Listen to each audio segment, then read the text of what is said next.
Dalam nama Bapa dan Putra dan Roh Kudus. Amin.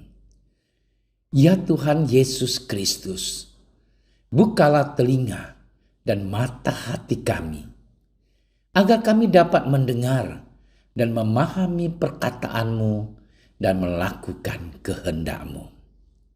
Cerahkan pikiran dan pemahaman kami tentang terang pengetahuan-Mu, sehingga kami tidak hanya mendengarkan sabda-Mu, tetapi juga melaksanakannya. Dan semoga semuanya bisa menjadi jalan untuk pertobatan, pencerahan, dan pengudusan bagi kami, serta untuk keselamatan jiwa kami. Amin.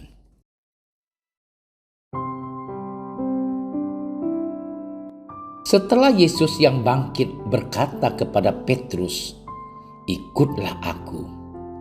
Petrus berpaling dan melihat bahwa murid yang dikasihi Yesus sedang mengikuti mereka, yaitu murid yang pada waktu mereka sedang makan bersama, duduk dekat Yesus dan yang berkata, "Tuhan, siapakah dia yang akan menyerahkan Engkau?" Ketika Petrus melihat murid itu, ia berkata kepada Yesus, "Tuhan, apakah yang akan terjadi dengan dia ini?" Jawab Yesus, "Jikalau aku menghendaki supaya ia tinggal hidup sampai aku datang, itu bukan urusanmu. Tetapi engkau ikutlah aku."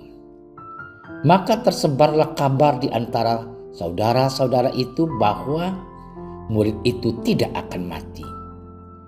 Tetapi Yesus tidak mengatakan kepada Petrus bahwa murid itu tidak akan mati, melainkan, "Jikalau aku menghendaki supaya ia tinggal hidup sampai aku datang, itu bukan urusanmu."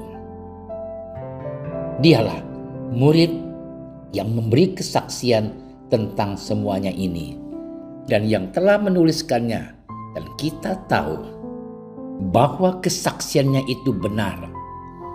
Masih banyak hal-hal lain lagi yang diperbuat oleh Yesus, tetapi jikalau semuanya itu harus dituliskan satu persatu, maka agaknya dunia ini tidak dapat memuat semua kitab yang harus ditulis itu.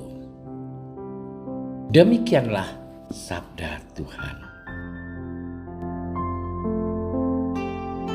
Saudara-saudariku yang terkasih, kematian adalah suatu yang pasti akan dialami oleh setiap orang tanpa terkecuali.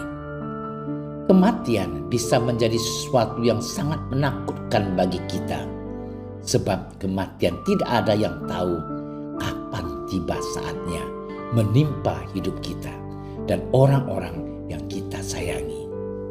Sama halnya dengan Injil hari ini, kita mendengarkan percakapan Yesus dengan Petrus, masih seputar tentang kematian. Petrus bertanya kepada Yesus, apakah yang akan terjadi dengan dia ini?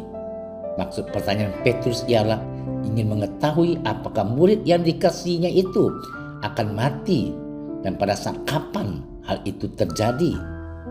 Karena Petrus sendiri takut akan hal seperti itu, yakni kematian. Akan tetapi Yesus menjawab, "Jikalau aku menghendaki supaya ia tinggal hidup sampai aku datang, itu bukan urusanmu. Tetapi engkau ikutlah aku." Tanggapan Yesus akan jawaban yang dilontarkan Petrus kepadanya memang tidak memuaskan Petrus. Jawaban Yesus yang seperti itu tentu bukan karena ia tidak mengetahui apa yang akan terjadi, melainkan karena ia tidak mau muridnya itu terlalu memikirkan apa yang tidak seharusnya ia pikirkan. Yesus tidak mau muridnya itu mencampuri apa yang sudah menjadi rencananya. Yang ia mau dari murid itu hanyalah mengikuti dia. Saudara-saudariku yang dicintai Tuhan, kita dapat belajar dari pengalaman perbincangan antara Yesus dengan Petrus, di mana kita diajak untuk melakukan sesuatu yang berguna bagi kita. Tuhan tidak menghendaki kita untuk mengikuti dan ikut campur dengan apa yang seharusnya tidak kita lakukan. Yang ingin Tuhan kehendaki dari kita hanyalah mengikuti Dia. Bagaimana caranya? Tentu dengan melaksanakan kehendak-Nya. Mengikuti Dia arti sama halnya melakukan segala yang telah Ia ajarkan semasa hidupnya, yakni mewartakan cinta kasih. Saudara-saudariku yang dikasihi Tuhan, hidup ini praktis. Hanya saja kita yang terlalu berlebihan menanggapi segala sesuatunya. Sehingga seringkali kita merasa bahwa dalam hidup kita banyak sekali cobaan atau banyak kali ujian-ujian yang sulit, yang pada akhirnya membuat kita merasa takut menjalani hidup. Yesus hanya menginginkan kita untuk mengikuti Dia dengan cara melakukan dan menjalankan kehendak-Nya. Tidak perlu memikirkan bagaimana nasibku nantinya. Kenapa aku harus mengalami hal seperti ini? Allah sudah mengatur segalanya, yang walaupun terkadang rencananya tidak bisa kita pahami. Namun, jika kita percaya, pasti akan ada kebahagiaan sekalipun banyak rintangan dalam kehidupan ini. Cukup dengan mengasihi sesama itu sama halnya dengan mengasihi Tuhan. Dengan begitu, kita telah menjadi pengikut-Nya yang akan merasakan kebahagiaan abadi. Selamat bermenung. Tuhan memberkati kita. Tuhan yang Maha Pengasih, bantulah kami untuk mampu menjadi pengikut-Mu yang setia. Jauhkanlah dari diri kami pikiran dan perbuatan yang menyimpang dari segala kehendak-Mu. Semoga apa yang kami lakukan sungguh-sungguh merupakan ungkapan kepercayaan kami kepadamu, sehingga kami mampu menjadi saluran kasih-Mu dan menjadi berkat bagi sesama. Amin. Kami berdiri di hadapan-Mu, ya Roh Kudus, pada saat kami berkumpul di dalam nama-Mu. Bersama-Mu sendiri yang membimbing kami, membuat diri-Mu nyaman berdiam di hati kami. Ajarilah kami jalan yang harus kami tempuh dan bagaimana kami harus mengikuti jalan itu. Kami lemah dan berdosa. Jangan biarkan kami mendukung kekacauan. Jangan biarkan kebodohan menuntun kami ke jalan yang salah. Jangan pula keberpihakan mempengaruhi tindakan-tindakan kami.